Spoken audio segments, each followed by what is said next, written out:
আমরা আমাদের সন্তানকে কোরআন অবশ্যই শিখাবো,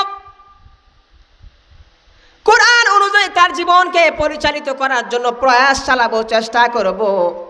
কেননা আল্লাহ রাব্বুল ইজ্জত কিয়ামতের ময়দানে আপনার সন্তানের কারণে হতে পারে আল্লাহ আপনাকে নাজাত দিতে পারেন, ঠিক কিনা বলেন? কিয়ামতের ময়দানে অনেক সন্তানের কারণে মা বাবার জাহান্নামে যেতে হবে, আবার অনেক সন্তানের কারণে আল্লাহ পাক মা বাবাকে জান্নাতুল ফেরদাউস দিয়ে দিবেন, বলে সুবহানাল্লাহ। আল্লাহ পাক নিজে কালামুল্লাহ শরীফে ঘোষণা করছেন, রব্বানা আরিনাল্লাযাইনি আদাল্লানা মিনাল জিন্নি ওয়াল ইনসি নাজআলহুমা তাহতা আকদামিনা লিয়াকুনা মিনাল আসফালিন। ভয়ের কথা ভাই, ভয়ের কথা। আজকে আমাদের হয়তোবা ভালো ভালো কথা ভালো লাগে না। আজকে ছোট্ট থেকে বৃদ্ধ, জওয়ান থেকে বুড়া, নিজের আবেগকে অনেক সময় ধরে রাখতে পারি না। এটাকে আপনার চিনেন তো, মোবাইল। এটা কি বলে? এটা মোবাইল কিনা? এই মোবাইলের পিছনে পড়ে জওয়ান থেকে বুড়া, ছোট্ট থেকে বড়, আজকে সবাই বেহুশ হয়ে গেছে, ঠিক কিনা বলেন? আপনি রাস্তাতে হেঁটে যাবেন, দেখবেন সেখানে গোল হয়ে বসে আছে 10-15 জন মানুষ। তারা এটার ভিতরে জুয়ার আড্ডায় মেতেছে, জুয়া খেলছে। আফসোস আর আক্ষেপ লাগে তখনই যখন দেখা যায় মুরব্বীর বয়স 70, এই মুহূর্তে তার থাকার কথা ছিল কবরে। আল্লাহ পাক তার হায়াতকে বাড়িয়ে এখনো দুনিয়াতে রাখছেন। সে কবরের চিন্তা বাদ দিয়ে তসবিহ হাতে তার মসজিদে বসে আল্লাহ আল্লাহ জিকির করার কথা ছিল, এইগুলাকে সে বাদ দিয়ে সে মোবাইলের ভিতরে জোয়ার মধ্যে পড়ে গেছে, ঠিক কিনা বলেন? হাজারো হাজারো মুরব্বী কেরাম। সঠিক কথা আমাদের বলতে হবে, সমাজের অসঙ্গতি আমাদের তুলে ধরতে হবে। যদি আমরা না ধরি, কিয়ামতের ময়দানে রবের কাছে আমাদের জবাব দিতে হবে। কেন সমাজের অসঙ্গতি তুমি দেখে তুমি সচেতন করলা না, মানুষকে বললা না? কেন তোমাকে এলেম দেওয়া হয়েছিল, ঠিক কিনা বলেন? ছোট্ট বাচ্চাদের হাতে মোবাইল তুলে দেওয়া হয়েছে। বিধর্মীদের একটি মহা ষড়যন্ত্রটি মুসলমানের সন্তানের ভিতরে ঈমান আমল যেন না থাকে, মুসলমান যেন কোরআনের দ্বারক বাহক না হয়, মুসলমান যেন আল্লাহর হুকুম নবীর তরিকা অনুযায়ী জীবনকে পরিচালিত না করতে পারে, তাদের ষড়যন্ত্রের মধ্য থেকে সব থেকে বড় ষড়যন্ত্র হলো এই মোবাইল। এই মোবাইল আজকে ঘরে ঘরে, মানুষের পকেটে পকেটে, বাচ্চাদের ব্যাগের ভিতরে ঢুকিয়ে দেওয়া হয়েছে, ঠিক কিনা বলেন? মোবাইল ছাড়া ভাত খায় না। আমি কথা মিথ্যা বলছি ভাই? বলেন, মোবাইল ছাড়া ভাত খায় না। মোবাইল দিলে ভাত খাবে, মোবাইল দিলে তারপরে আপনার ঘুমাবে। আশ্চর্য ব্যাপার। আমরা অভিভাবক, আমাদের কিছু দায়িত্ব আছে ভাই, কিছু না অনেক দায়িত্ব আমাদের। যে আয়াতটা বললাম, ওই আয়াতের আলোচনা আমি পরে আসছি। আমাকে আপনাকে যে কিয়ামতের ময়দানে ফাঁসানো হবে সেই বিষয়ে পরে আসছি। আগে আমি আমার সন্তানকে হেফাজতের কথাগুলো একটু শুনে রাখি ভাই। সন্তান মোবাইল ছাড়া ভাত খায় না, সন্তান মোবাইল ছাড়া ঘুমায় না। সন্তান যখন মায়ের গর্ভে আসলো, 3 মাস 4 মাস বয়স হলো মাত্র সন্তানের, এখনো সন্তান রক্ত থেকে গোস্তের পিণ্ডুলি হয় নাই, গোস্তের ভিতরে হাড়গুলা এখনো জন্ম হয় নাই, চক্ষুটাও ফুটে নাই, শিরা উপশিরাগুলার রগগুলা এখনো ফুটে নাই, বড় হয় নাই।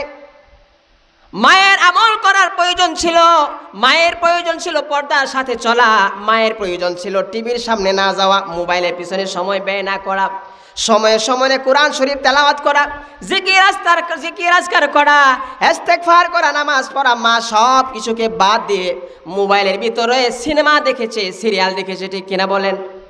এই জন্য এর একটি আসর, এর একটি পাওয়ার, এর একটি শক্তি সেই ছোট্ট শিশুটা, যার এখনো চক্ষু ফুটে নাই, যার এখনো অঙ্গ প্রত্যঙ্গ হয় নাই, তার গায়ে লাগা পড়ছে, ঠিক কিনা বলেন? সে এখনো কিছুই দুনিয়াতে আসে নাই, কিন্তু এর একটা বদ আসর পেটের মধ্যে যে আমি নিলাম, এটার রিয়েকশন দেওয়া শুরু করছে দুনিয়াতে আসার আগে। ভাইয়েরা আমার, এগুলা করে করে মা পর্দা ছেড়ে বাজারে ঘোরাফেরা করে, মা বেগানা পুরুষের সামনে যায়, বেগানা পুরুষের সিরিয়াল টিভির ভিতরে চায়া চায়া দেখে, মোবাইলের ভিতরে সময় নষ্ট করে, কোরআন জিকিরের কোনো খোঁজ খবর নাই। সন্তানটা যখন দুনিয়াতে আগমন হয়, আল্লাহ রাসূল সাল্লাল্লাহু আলাইহি ওয়াসাল্লাম বলেছেন, সন্তান যখন দুনিয়ার জমিনে আগমন করে, সেই সন্তানকে মুমিন মুত্তাকি মুসলমান বানায় মা বাবা, আবার সন্তানকে ইহুদি নাসারা বানায় মা বাবা। বলি নাউজুবিল্লাহ। এই সন্তানকে ইহুদির তরিকায়, নাসারাদের তরিকায় উঠানোর জন্য অনেক ক্ষেত্রে মা বাবা দায়ী হয়ে যায়। সন্তান যখন ওয়া ওয়া করে কাঁদে, মা তখন হাতের মধ্যে মোবাইল ধরায় দেয়। সন্তান এখনো মা চিনে না, বাবা চিনে না। এই সন্তানকে যখন মোবাইল দিয়ে দেওয়া হলো, মোবাইলের ভিতরে নাটক দেখতেছে, সিনেমা দেখতেছে, এগুলার মানে সে কিছুই বুঝে না।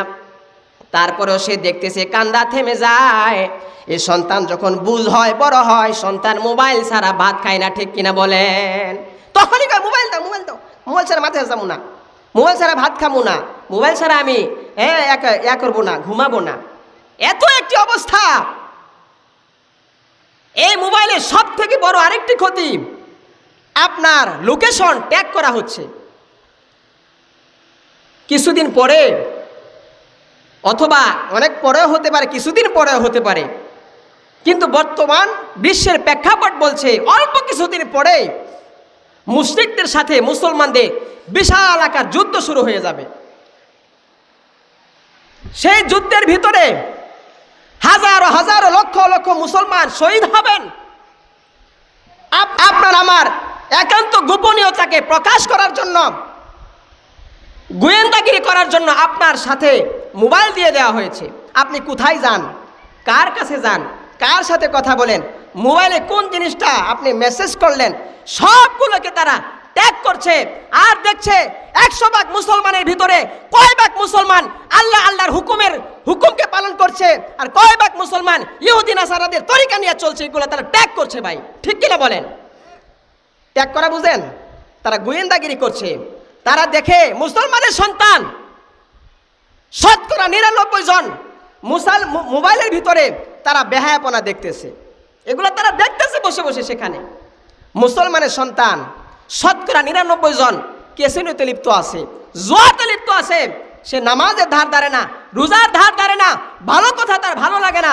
এগুলো তারা ট্যাগ করে সেই অনুযায়ী আপনার উপরে তারা বুলডোজার চালায়। ঠিক কিনা বলেন? না হলে আমাদের বিশ্বের ভিতরে এত এত মুসলিম দেশ থাকতে কেন 2.5 বছর পর্যন্ত আমাদের ফিলিস্তিনি ভাই বোনদেরকে হত্যা করা হলো? আমরা কিছু করতে পারছি? ভাই বলেন, কিছু করতে পারছি? আরে মুখে কথা বলতে পারি নাই। সম্মানিত ভাই, আফসোস, আক্ষেপ, আজকে মুসলমানদের সন্তান আজকে কোথায় সময় নষ্ট করছে? আপনি অভিভাবক, আপনার দরকার সেই সন্তানকে জাহান্নামের কিনারা থেকে টান দিয়ে নিয়ে আসা। যদি না আনতে পারেন, তাহলে আমি আয়াতটা যে বললাম আবারও বলছি, রব্বানা আরিনাল্লাযাইনি আদাল্লানা মিনাল জিন্নি ওয়াল ইনসি নাজআলহুমা তাহতা আকদামিনা লিয়াকুনা মিনাল আসফালিন। কিয়ামতের ময়দানে মানুষগুলা বলবে, ওগো রব, আপনি আমাদেরকে দেখায় দেন সেই সমস্ত মানুষদেরকে যাদের কারণে আমরা, বাবার কারণে সন্তান গোমরা হয়, মায়ের কারণে সন্তান গোমরা হয়, ভাই বেড়াদার, প্রিয়জন, আত্মীয় স্বজন, বন্ধু বান্ধবের কারণে মানুষ গোমরা হয়। মানুষ সেই দিন আল্লাহ তাআলাকে বলবো, গো আল্লাহ, আপনি আমাকে আজকে দেখা দিন সেই মানুষটাকে যার কারণে আমি গোমরা হলাম। আমি আজকে তাহতা আকদামিনা লিয়াকুনা মিনাল আসফালিন, তাকে পায়ের নিচে মলায়া তারপর আমি জাহান্নামে যাবে। বলি নাউজুবিল্লাহ। পায়ের নিচে মলায়া মানে কি? তাকে সহ সে জাহান্নামে যাবে। প্রিয় ভাই আমার, আমরা অভিভাবক, আমার কিছু দায়িত্ব আছে আমাদের সন্তানদের ব্যাপারে। যেখানে কোরআনের আলোচনা শেখানো হয়, যেখানে হাদিসের আলোচনা শেখানো হয়, কোরআন শেখানো হয়, সেখানে আপনার সন্তানকে, আমার সন্তানকে দেওয়ার জন্য চেষ্টা করব। আমাদের নিয়ত আছে না ইনশাআল্লাহ ভাই?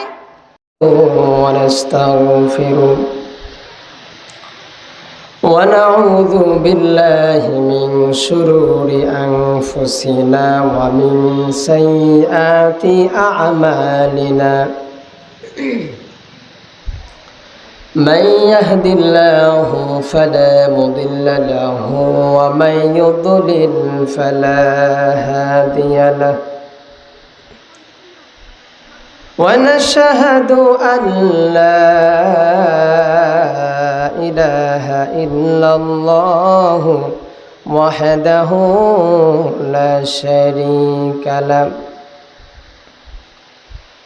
ونشهد أن سيدنا ونبينا وحبيبنا وحبيب ربنا ومولانا محمدا عبده ورسوله أرسله بالحق بشيرا ونذيرا بين يدي الساعة من يطع الله ورسوله فقد رشد ومن يعصهما فإنه لا يضر إلا نفسه ولا يضر الله شيئا أعوذ بالله من الشيطان الرجيم আমার সাথে সকলে পড়েন أعوذ بالله من الشيطان الرجيم بسم الله الرحمن الرحيم وقال الله تعالى في كلام المجيد وفرقان الحميد الرحمن علم القرآن خلق الإنسان علمه البيان وقال رسول الله صلى الله عليه وسلم من قرأ حرفا من كتاب الله فله حسنة والحسنة بعشر أمثالها أو كما قال عليه الصلاة والسلام وقال الله تعالى في شان حبيبه ومعشوقه ومحبوبه إن الله وملائكته يصلون على النبي يا أيها الذين آمنوا صلوا عليه وسلموا تسليما সবাই মহব্বতে দরুদ পড়ি اللهم صل على محمد وعلى آل محمد كما صليت على إبراهيم وعلى آل إبراهيم إنك حميد مجيد اللهم بارك على محمد وعلى آل محمد كما باركت على إبراهيم وعلى آل إبراهيم إنك حميد مجيد بلغ العلا بكماله كشف الدجى بجماله حسنت جميع خصاله صلوا عليه وآله আলহামদুলিল্লাহ রওজাতুল উলুম বালক মাদ্রাসা ও হযরত খাদিজাতুল কুবরা রাদিয়াল্লাহু আনহা মহিলা মাদ্রাসা কর্তৃক আয়োজিত বার্ষিক ইসলামী মহাসম্মেলনের সম্মানিত সভাপতি সাহেব ও মঞ্চ উপবিষ্ট মুআজ্জাজ উলামায়ে কেরাম ও আমার উস্তাদ সমতুল্য আলেমদের আলেমকুলের শিরোমণি সম্মানিত মাহফিল পরিচালক আলহাজ হযরত মাওলানা আহসানুল আকাশ সাহেব ও মঞ্চের সামনে উপবিষ্ট প্রিয় তাওহীদি জনতা, পর্দার আড়ে মা বোন, সকলের প্রতি কৃতজ্ঞতা জ্ঞাপন করে আমি আমার আলোচনা শুরু করছি। সর্বপ্রথম শুকরিয়া জ্ঞাপন করে নিচ্ছি সেই মহান রব্বুল আলামিনের দরবারে, যিনি আমাকে আপনাকে দুনিয়ার গান্দা পরিবেশ থেকে অযথা সময়কে নষ্ট না করে আমাদের মূল্যবান সময়কে আল্লাহর জন্য, দ্বীনের জন্য এত সুন্দর একটি জান্নাতি পরিবেশে আসার ও বসার মতো আল্লাহ পাক আমাদেরকে তৌফিক দান করেছেন। এই জন্য শুকরিয়া আদায় করছি, বলি আলহামদুলিল্লাহ। প্রিয় ভাই আমার, আপনার সময় আমার সময় যেখানেই থাকি চলেই যাবে, ঠিক কিনা বলেন? চার দোকানে যদি বসতাম, সময় কি বসে থাকতো না চলে যেত? বলেন, চলে যেত আমাদের। যদি আমরা আমাদের মূল্যবান সময় বাসায় মোবাইলের সামনে, টিভির সামনে, বিভিন্ন সিরিয়ালের সামনে আমাদের এই মূল্যবান সময়টাকে ওয়াকফ করে দিতাম, সময় চলে যেত। আমরা যেখানে আসতে পারলাম, এর মাধ্যমে আমরা আমাদের এই সময়কে দামি করে দিলাম, বলি সুবহানাল্লাহ। আজকে হয়তো আমার আপনার বোঝা বড় কঠিন যে এই সময়টাকে কি পরিমাণ মূল্য আমি দিলাম। হয়তো আমি এটা সাধারণ মনে করতেছি, যেখানে গেলাম দুই চারটা কথা শুনলাম। না ভাই, বিষয়টা এরকম নয়। একদিন বুঝে আসবে এই সময়টার মূল্য কতটুকু। অল্প এই আধা ঘন্টা সময়, 1 ঘন্টা সময়, মাহফিলের সর্বশেষ সময়টুকু পর্যন্ত যে আমি 2-4 ঘন্টা দিলাম, একদিন বুঝে আসবে এই সময়ের দাম কতটুকু। এই জন্য সেই মহান রব্বুল আলামিনের দরবারে আমরা শুকরিয়া জ্ঞাপন করছি। আল্লাহ পাক আমার যোগ্যতার বলে, আমার শক্তির বলে, আমার বুদ্ধির বলে আমি এখানে আসতে পারি নাই, উনি ইহসান করে দয়া করে আমাকে এনেছেন। এই জন্য আবারও শুকরিয়া আদায় করছি, বলে আলহামদুলিল্লাহ। পাশাপাশি এর জন্য শুকরিয়া জ্ঞাপন করছি যে মহান রব আপনাকে আমাকে কোনো বিধর্মীর ঘরে জন্ম না দিয়ে আমরা কোনো দরখাস্ত করি নাই। কোনো দরখাস্ত করছি ভাই? বলেন যে আল্লাহ, আমি চিঠি দিলাম তোমার কাছে, আমাকে মুসলমানের ঘরে পাঠাইও, এরকম কোনো ধরনের চিঠি, দরখাস্ত, আবদার, আবেদন কোনো কিছুই করি নাই। উনি ওনার দয়ার বলে, উনি ওনার দয়ার গুণে বিনা দরখাস্ত, বিনা আবদার, বিনা আবেদনে আপনাকে আমাকে কোনো বিধর্মীর ঘরে জন্ম না দিয়ে মুসলমান ঘরে যে পাঠাইলেন, এজন্য আবারও জোরে সোরে শুকরিয়া আদায় করছি, বলি আলহামদুলিল্লাহ। কত খুশির কথা ভাই।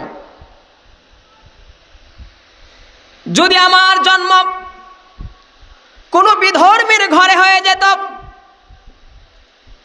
মৃত্যুর পরে আমার লাশটাকে হয়তো বা পুড়ে ফেলা হতো, বলি নাউজুবিল্লাহ। হয়তো বা আমার লাশটাকে কফিন বন্দি করে জানাজা বিহীন দাফন করে দেওয়া হতো, অথবা আমার লাশটাকে আসন করে বসিয়ে মাটির নিচে চাপিয়ে দেওয়া হতো। ও আমার ভাইয়েরা, তার চেয়ে কত সুন্দর আমার ইসলাম, যে ইসলাম আমাকে শিখিয়েছে মৃত্যুর পরে জানাজা দোয়া করে দাফন করা, বলি সুবহানাল্লাহ। প্রিয় ভাই আমার, তো মুসলমানের ঘরে যে আমরা জন্মগ্রহণ করলাম, এর জন্য আমরা খুশি না বেজার? চিল্লায় বলি, খুশি আমাদের হতেই হবে। সম্মানিত ভাইয়েরা, আল্লাহ রাব্বুল ইজ্জত কালামুল্লাহ শরীফে ঘোষণা করছেন, আর-রাহমানু আল্লামাল কুরআনা খালাকাল ইনসানা আল্লামাহুল বায়ান। আল্লাহ ওনার নামকে এখানে রহমান ধারণ করেছেন। উনি বলছেন আমি রহমান, আমার এত দয়া, আমি মানব মণ্ডলীকে কুরআন শিখিয়েছি বলে সুবহানাল্লাহ। উনার অসংখ্য দয়া, অগণিত দয়া সমূহের মধ্য থেকে সব থেকে বড় দয়া হলো, উনার অগণিত দয়া সমূহের মধ্য থেকে বড় একটি দয়ার ইহসান হলো আল্লামাল কুরআন। উনি আমাদেরকে কুরআন দিয়েছেন, কুরআন শিখিয়েছেন বলে সুবহানাল্লাহ। চিন্তা করে দেখি ভাই, পৃথিবীতে অনেক গ্রন্থ আছে কিনা বলেন? অনেক ভাষায় লেখা হয়েছে, বাংলাতে আছে, ইংরেজিতে আছে, কত ভাষা, সব ভাষাতেই আপনার বিভিন্ন ধরনের বই লেখা হয়েছে। এই পর্যন্ত এই কথা কেউই বলতে পারবে না যে আমার অমুক একটা বই শুরু থেকে শেষ পর্যন্ত আমার মুখস্থ আছে, তার অনেক জায়গাতে ভুল হবে। তো আল্লাহ পাক আমাদেরকে যে কুরআন শিখালেন, উনি যে আমাদেরকে কুরআন দিলেন, উনি যে আমাদের উপরে ইহসান করেছেন, হাজারো হাজারো লাখো লাখো হাফেজ এরকম বের হবে যে বিনা ভুলে কুরআন শুরু থেকে শেষ পর্যন্ত পড়তে পারে বলে সুবহানাল্লাহ।